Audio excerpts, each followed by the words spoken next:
हरे कृष्णा।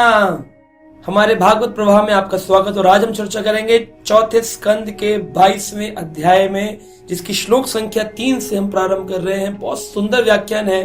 पृथु महाराज ने किस प्रकार भक्तों को अपने घर में स्वागत किया, सनत कुमारों को।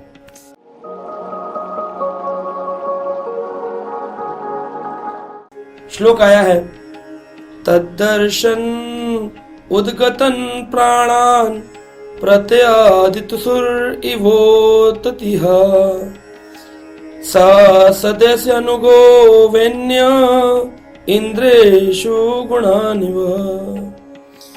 इसमें कहा गया इस प्रकार, 4 कुमारों को पृथु महाराज ने अपने महल में आता हुआ देखकर, 4 कुमार यानी ब्रह्मा जी के पहले मानस पुत्र सनत, सनंदन, सनातन, सनक कुमार, इन चारों को आता हुआ देखकर, ब्रह्मा जी के 4 पुत्र देखकर पृथु महाराज बड़े प्रसन्न हुए। तद दर्शन, उनके दर्शन पाकर बड़े प्रसन्न हुए। उनको अपने राज्य में बुलाया और उनको सिंहासन पर बिठाया और जल मंगा करके उनके चरणों का प्रक्षालन किया और उस जल को अपने पूरे परिवार को पिलाने लगे, छिड़कने लग गए, आनंद उत्सव करने लगे। वाह वाह, हमारे घर आज महान भक्त आए। संत कुमार जो पहले एक निराकारवादी थे, भगवान कृष्ण के तुलसी पत्र और उनके मकरंद चंदन की खुशबू से वो भगवान के एक प्रेमी भक्त बन गए। आज अब पृथु भगवान जो कि भक्त का रूप लेकर के सेवा कर रहे हैं, उनके महल में आए तो उनका सनत कुमारों का बड़ा स्वागत किया पृथु जी ने।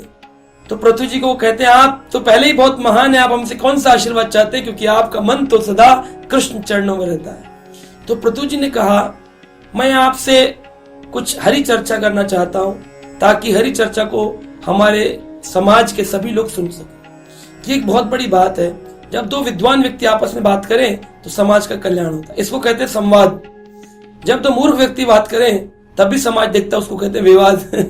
सड़क पर विवाद होते रहते हैं, पॉलिटिकल पार्टियों में विवाद होते रहते हैं और लोग देखते रहते हैं। लेकिन संवाद कभी कभी सुनने को मिलता है। 2 विद्वान व्यक्ति आपस में हरि चर्चा करें, उसको संवाद कहते हैं। पृथु भगवान जो भगवान के बहुत ही बड़े भक्त का रूप यहाँ पर लेकर आए हैं, उन्होंने बहुत ही सुंदर तरीके से सनत कुमार जी का स्वागत किया, उनसे हरि चर्चा करी। आगे इसमें वर्णन किया गया है इसी अध्याय में। उन्होंने बोला, आप सनत कुमार हर जगह ट्रैवल करते हैं, हर जगह जाते हैं, और आपके ट्रैवल करने से लोगों की जन्म मृत्यु यात्रा की जो ट्रैवलिंग है वह बंद हो रही है।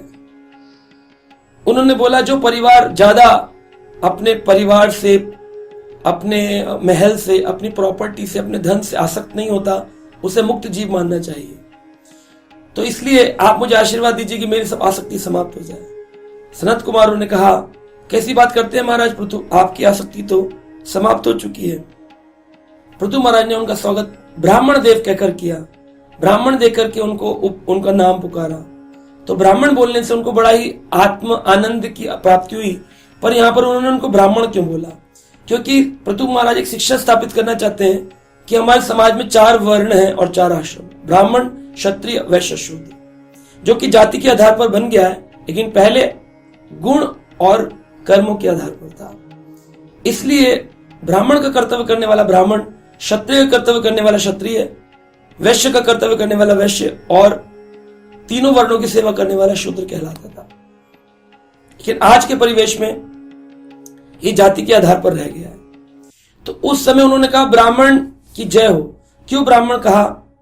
क्योंकि अगर भगवान विष्णु के शरीर से देखा जाए, ब्राह्मण मस्तिष्क है, क्षत्रिय हाथ है, वैश्य पेट है और शूद्र पैर है। अगर किसी का पैर कट जाए तो भी व्यक्ति जीवित रह सकता है। अगर उसका पेट कट जाए, कुछ ट्रांसप्लांट हो जाए, लिवर, स्टमक, इंटेस्टाइन, फिर भी जीवित रहता है। उसके हाथ कट जाए फिर भी जीवित रहता है, लेकिन गर्दन कट जाए तो जीवित नहीं रह सकता, व्हील चेयर पे भी नहीं बैठ सकता। तो ऐसी अवस्था में श्रील प्रभुपाद जी लिख रहे हैं इस अध्याय में कि लोगों ने आज ब्राह्मणत्व को ही खत्म कर दिया है, ज्ञानी पुरुषों को खत्म कर दिया है, शास्त्र बताने वाले उनको खत्म कर दिया है। तो बिना गर्दन के समाज कैसे चलेगा? समाज की वही स्थिति हो रखी है।